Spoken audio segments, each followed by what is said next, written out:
네, 안녕하세요, 여러분. 제가 오늘은 수능 유형별 꿀팁 2탄 영상을 가지고 오게 됐습니다. 이제 어느덧 수능이 일주일밖에 안 남아서 많이 지쳐있는 분들도 계실 거고, 이제 얼마 안 남았다는 생각에 기뻐하시는 분들도 계실 것 같은데, 마무리 잘 정리하셔서 모두들 좋은 결과 있으셨으면 좋겠고요. 그리고 수능 영상은 올해는 이번 부로 마지막이고, 내년에도 더 좋은 영상을 업로드 하려고 하니까 기대해 주시면 좋을 것 같습니다. 오늘은 35번 흐름, 순서, 문장 삽입 유형을 설명해 드릴게요. 네, 문제를 푸는 순서는 지난번에도 말씀을 드렸기 때문에 간단하게 넘어갈 거고요. 그리고 아시다시피 35번 흐름 문제는 그렇게 어렵지 않아요. 그래서 앞에 순서로 푼다는 거 참고해 주시고 35번으로 넘어가겠습니다. 네, 여러분 35번은 흐름 문제죠. 여기서 중요한 것은 유사한 단어를 사용한 문장을 주의를 하셔야 되는데요. 단어를 비슷하게 사용했을지라도 문맥에 맞지 않은 문장이 있습니다. 3번 아니면 4번이 대부분 정답일 가능성이 높고요. 문제의 난이도는 그렇게 어렵지 않기 때문에 다른 유형보다 먼저 푸는 걸 권장드리고 다음 몇 가지 예시들로 제가 푸는 방법을 설명드리도록 하겠습니다. 네, 다음 문제는 수능 2022년에 시행된 35번 문제고요. 제가 밑에 주제문을 임의로 적어뒀어요. 목소리가 의사소통에 미치는 지대한 영향력이라는 주제문이고요. 첫 번째 문장부터 읽겠습니다. 배우, 가수, 그리고 정치가들, 셀 수 없이 많은 다른 사람들은 인간 목소리의 힘을 인식합니다. 의사소통의 수단으로서요. 단순히 사용되는 단어들의 의미를 파악하는 것을 넘어서서 그러니까 우리가 의사소통을 할 때 있어서 언어적인 표현뿐만 아니라 비언어적인 표현 중 하나인 목소리가 굉장히 중요한 역할을 한다는 것이 해당 글의 주제문이 되겠습니다. 그러면 다음 문장도 읽어볼게요. 당신의 목소리를 통제하고 그것을 다른 목적에 맞게 사용하는 법을 배우는 것은 그렇기 때문에 가장 중요한 기술 중 하나입니다. 초기에 경력 선생님이 성장을 하는 과정에서요. 더 많이 네가 자신감 있게 지시사항을 전달할수록 더 긍정적인 수업 반응을 이끌어낼 가능성이 높습니다. 그 다음 2번 읽어볼게요. 엄청 많은 시기들이 있는데요. 너의 목소리를 시끄럽게 낼 수 있는 것들이 유용할 것입니다. 학교에서 일을 할 때요. 그리고 나서 네가 알게 될 겁니다. 시끄러운 교실의 소음을 차단할 수 있다는 것을. 아니면 저녁 식사 시간이라든지 아니면 놀이터 이런 것도 굉장히 시끄러운 장소죠. 이런 곳에서는 목소리를 크게 내는 것이 굉장히 효과적일 것이다 라는 것이 이번 뒤에 나와 있는 문장의 해석이고요. 그 다음 3번을 볼게요. 시끄러운 소음 문제를 다루기 위해서 학생들, 부모들, 그리고 선생님들은 모두 함께 해결책을 찾아야 합니다. 자, 여기서 중요한 것은 의사소통을 할 때 사람의 목소리가 중요하다는 것이지 소음이 굉장히 문제가 되고 있다라는 것이 주제문은 아니에요. 비록 이번에 노이지 클래스룸이라고 나와서 헷갈릴 수는 있겠지만 시끄러운 교실에서 큰 목소리를 내는 것이 주제문이지 시끄러운 소음이 주제문이 아니라는 겁니다. 흐름을 정확히 잘 파악을 하셔야 돼요. 그래서 정답은 3번이고요. 4번 받아 넘어가면 하지만 나는 항상 조언합니다. 네가 가능한 한 큰 목소리를 내는 것을 줄이라고요. 그리고 가능한 한 소리치는 것은 피하라고요. 조용하면서도 권위적이고 단호한 어조가 훨씬 더 효과적일 겁니다. 그냥 무작정 소리를 지르는 것보다. 그러니까 목소리의 크기가 되게 중요한데 시끄럽게 소리를 질러야 하는 상황도 분명히 있겠지만 되도록이면 단호하면서도 조용하고 임팩트 있게 말을 하는 것이 훨씬 더 효과적이다라는 것이 주제문이고요. 그렇기 때문에 흐름에 맞지 않은 것은 3번이 되겠습니다. 네, 다음은 수능 2021년에 시행된 35번 문제고요. 네, 해당 문제의 주제문도 제가 임의로 적었는데 기업의 내부 구조와 외부 구조를 인지하는 데 있어서 정보 시스템이 중요한 역할을 한다라는 것을 주제문으로 잡았고 첫 번째 문장으로 넘어가겠습니다. 그것들의 도입 이후로 정보 시스템들은 상당히 방식을 바꾸어 왔습니다. 근데 그 방식이 뭐냐면 사업이 운영되는 방식이요. 이것은 특히 사실입니다. 사업이 협력의 모양 형태에 있을 때예요. 회사들 사이에서요. 근데 그게 뭐냐면 많은 기업들이 있고 그것들이 서로 가치 있는 체인을 이뤄서 하나의 통합된 단위를 이루고 있을 때. 그러니까 단독적인 기업보다는 다 같이 협업하거나 뭐 제휴를 하는 그런 단체 속에 속해 있는 회사일수록 더 정보 시스템들의 역할이 중요해지고 있다는 것이죠. 자, 그 다음 2번으로 넘어가겠습니다. 자, 그러한 결과적인 네트워크들은요. Not only but also는 상관 접속사로 A뿐만 아니라 B도라고 해석을 해주시면 돼요. 그래서 단독적인 회사의 형태들을 포괄할 뿐만 아니라 다른 회사들로부터 이루어진 많은 유닛들도 포함을 합니다. 결과적으로 회사들은 그들의 내부적인 구조들에 필요할 뿐만 아니라 근데 그게 뭐냐면 상당한 사업 성과를 이뤄내기 위해서요. 그것들은 또한 그들 주변에 이루는 전체 기업 구조들에도 고려가 될 필요가 있습니다. 그러니까 한 기업의 내부에서도 정보를 전달하는 일이 있잖아요. 그렇기 때문에 한 기업 내에서도 인포메이션 시스템이 중요하고 그리고 여러 기업들이 제휴를 맺고 협업을 하는 상황에서도 기업의 외부적인 구조에서도 인포메이션 시스템이 중요하다라는 것이기 때문에 3번까지는 문제가 없습니다. 그 다음 4번을 보자면 많은 주요한 회사들은 근본적으로 그들의 사업 모델들을 바꿔오고 있습니다. 이익이 되는 것들은 집중하고 이익이 되지 않는 것들은 버리면서 여기서 주제문은 인포메이션 시스템이지 수익성의 여부를 따지는 것이 아니죠. 그렇기 때문에 정답은 4번이고요. 5번도 보자면 이러한 다른 유닛들을 성공적으로 협업시킬 수 있도록 하기 위해서 common platform의 존재라는 것이 중요합니다. 여기서 common platform은 첫 번째 문장에 있는 information system을 가리키는 것이라고 볼 수 있겠고요. 그렇게 어렵지 않았기 때문에 쉽게 푸실 수 있을 거예요. 네, 다음은 수능 2020년에 시행된 35번 문제고요. 제가 주제문을 적은 대로 보면 공통된 유머 코드가 집단의 결속을 강화할 수 있다라고 정리를 했고 1번부터 보겠습니다. 노동자들은 공유된 사건들에 웃으면서 단결을 이루게 됩니다. 심지어 초기에는 화나 싸움을 촉발했던 것조차도요. 유머라는 것은 reframe A into B라고 하면 A를 B로 개작하다라고 해석을 해주시면 돼요. 그래서 잠재적으로 분열을 초래하는 사건들을 단지 웃을 만한 사건들로 다시 승화할 수 있다는 겁니다. 근데 그런 것들이 뭐냐면 부차적인 관점으로는 조직 구성원들 사이에 의해서 공유된 가치들에 속하는 거래요.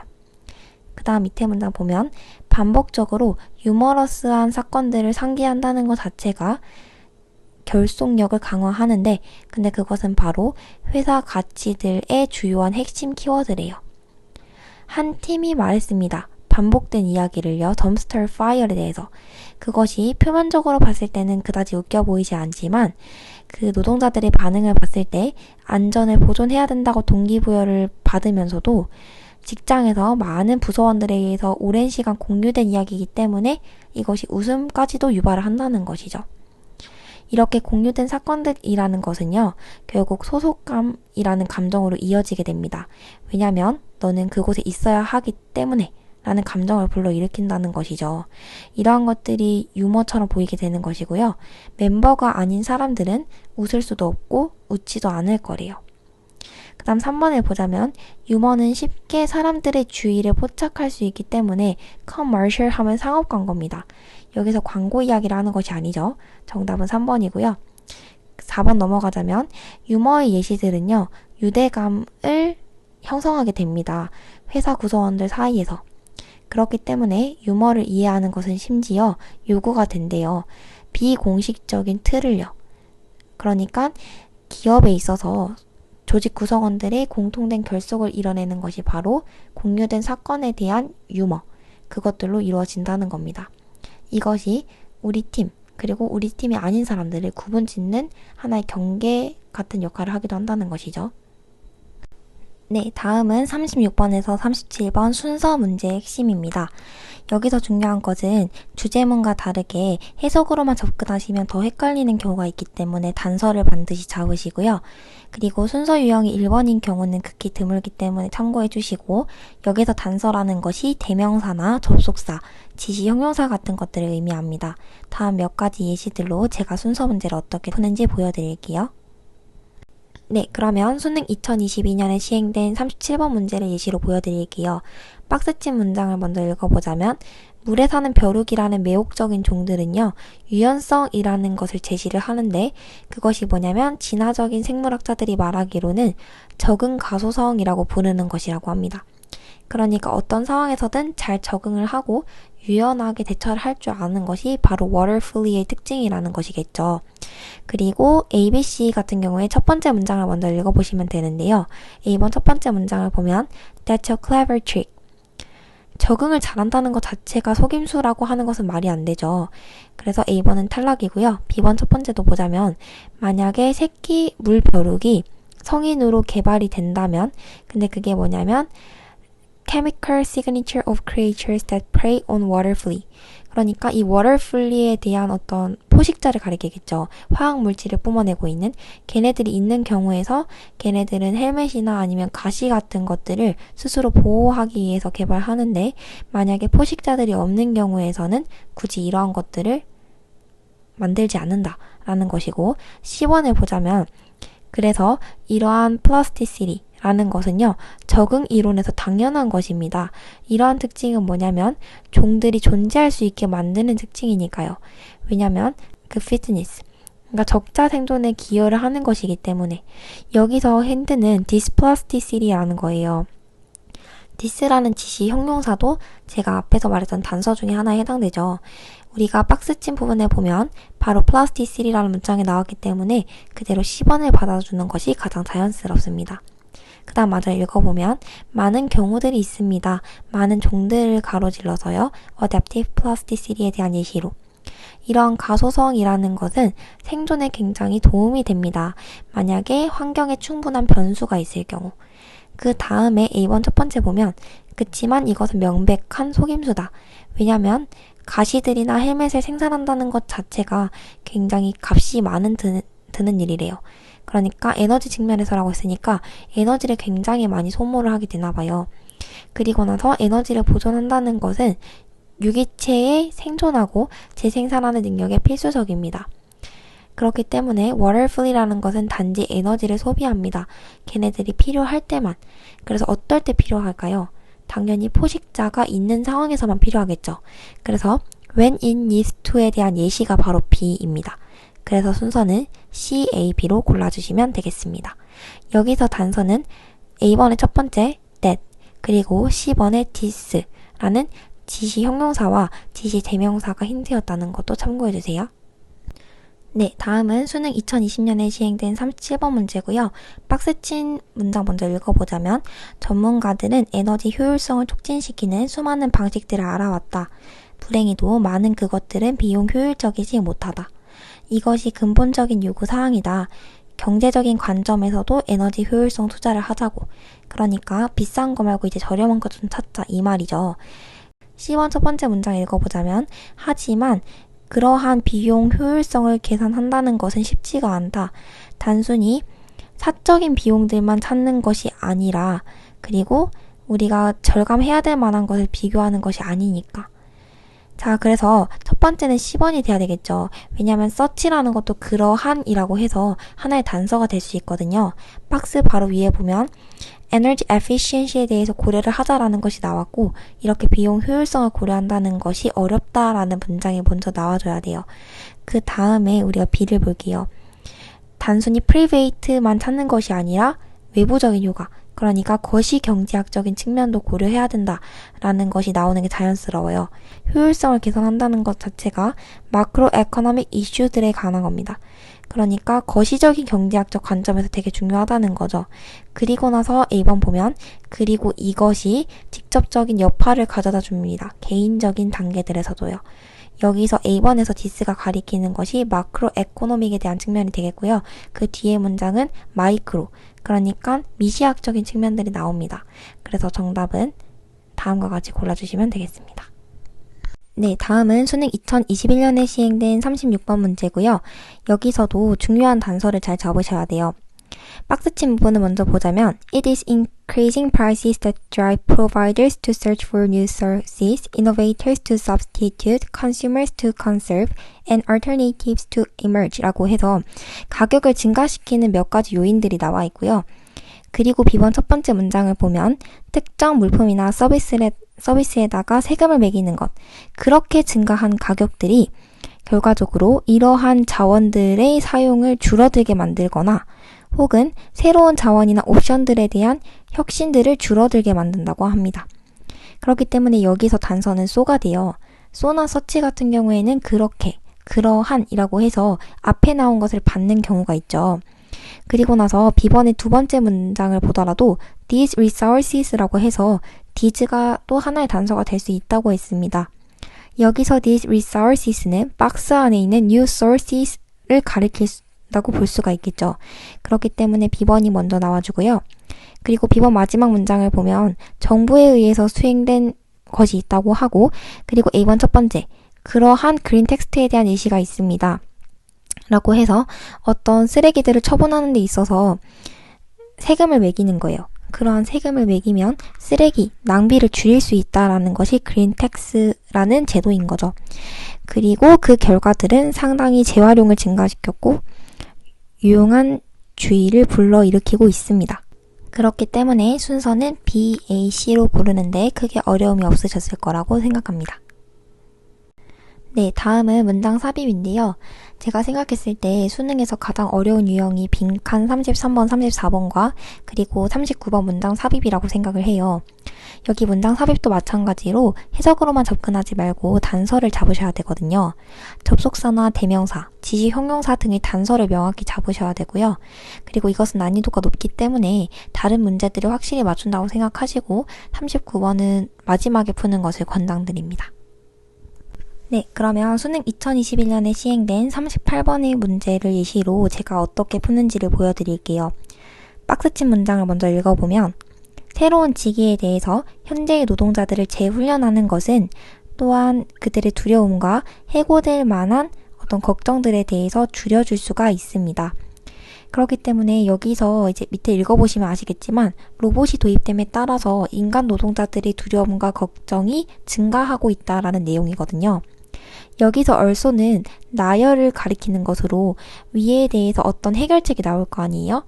로봇들의 도입으로 인간 노동자들에 대한 걱정이 증가하고 있다. 이 문제에 대한 첫 번째 해결책이 나와주고요. 그 밑에 두 번째 해결책으로 받는 문장이 바로 이 박스치 문장이라고 생각을 하시면 돼요. 자, 그래서 첫 번째부터 먼저 읽어보자면 공장들에다가 로봇을 도입한다는 것은요.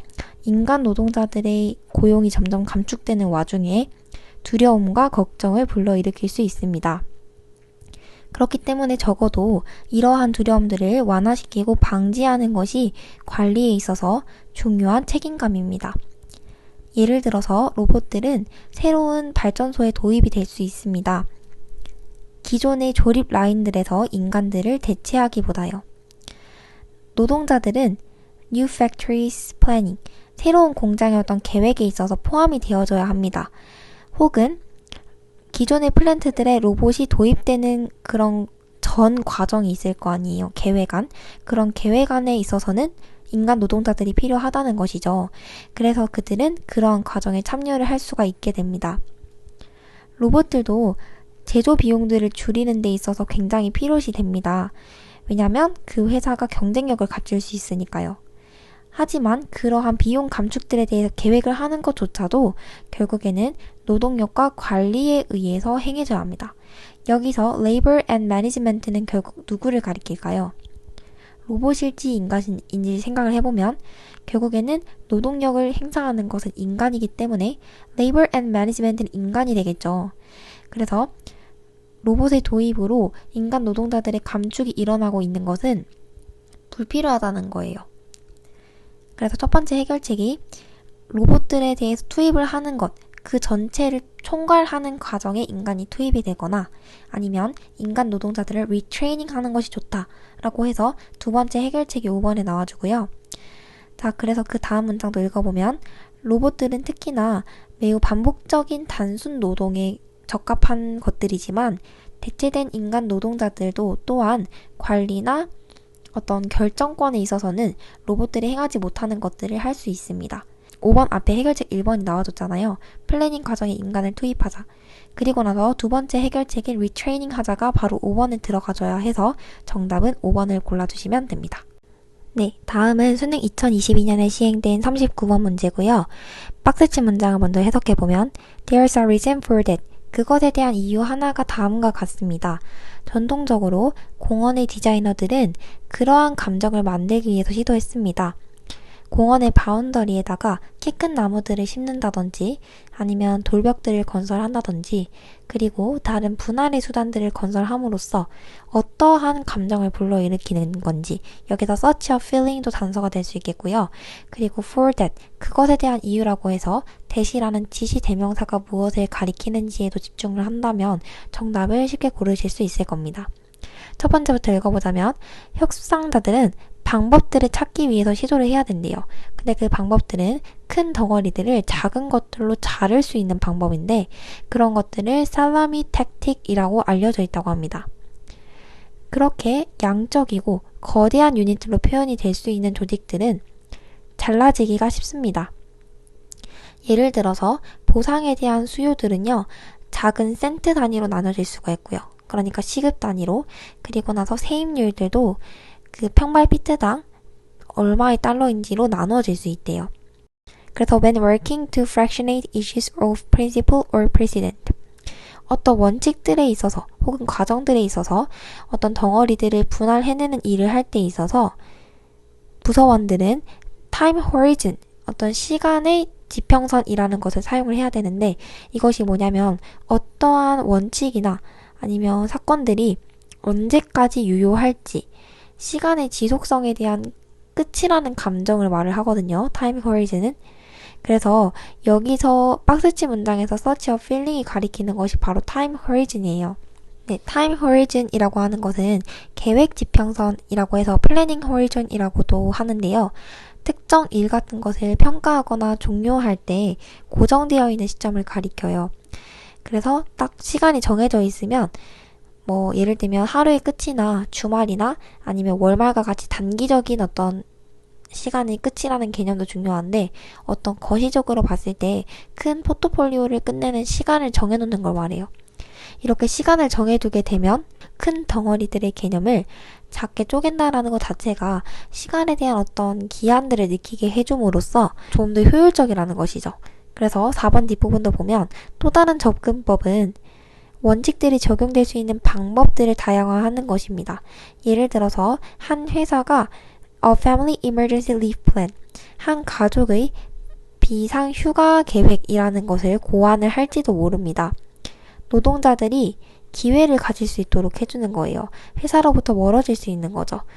3hours보다 더 길지 않은 시간 동안 그리고 한 달에 한 번보다는 더 많지 않은 기간 동안 그래서 직원들이 어떤 즉각적인 가족들의 질병에 대처할 수 있도록 하기 위해서 그러니까 여기서 5번의 for example은 바로 앞에 나와 있는 vary the number of ways that principle may be applied에 대한 예시가 되어야 하기 때문에 5번은 들어갈 수가 없고요. 그리고 4번 뒤에 another approach 문장에서도 어떤 감정을 가리키는 것은 없어요.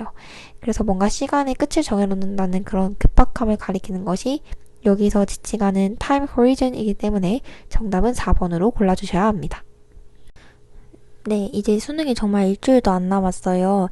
날씨도 갑자기 추워지고 있고 그래서 많은 분들이 더 떨리실 것 같은데 감기 다 조심하셔서 수능 때 좋은 성과 나셨으면 좋겠고요.